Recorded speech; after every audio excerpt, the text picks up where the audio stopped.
veure.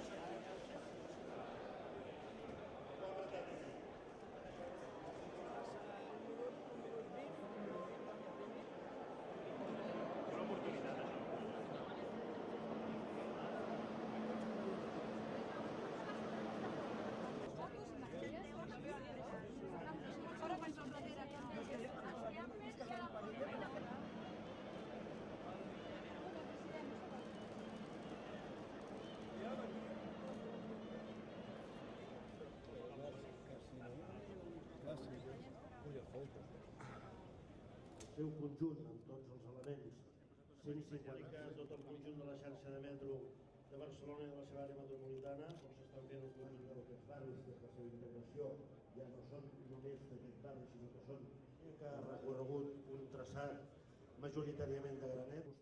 I cal dir-ho, inaugurem una de les primeres grans obres. La primera de les evidències que es desprèn d'una intervenció com la que avui entra en servei és l'increment de la qualitat de vida i de les oportunitats per a la gent, d'aquesta zona de la ciutat. Més enllà, per al conjunt de Barcelona, una infraestructura com aquesta, a més, incrementa els intercanvis comercials, augmenta la competitivitat territorial, amplia les oportunitats laborals, culturals i de servei al conjunt de la ciutadania.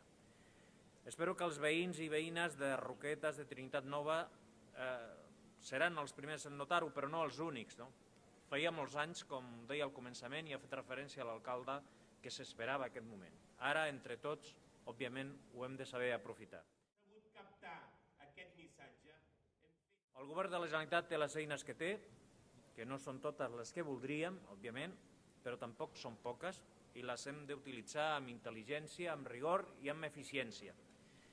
Però el conjunt de la societat, les empreses, la indústria, el món associatiu, les organitzacions sindicals també tenen les seves eines i també les hem de posar tots al servei d'aquest repte col·lectiu que avui tenim i que no és un altre que superar la crisi en el moment en el mínim de temps possible i mirant de sortir-ne enfortits.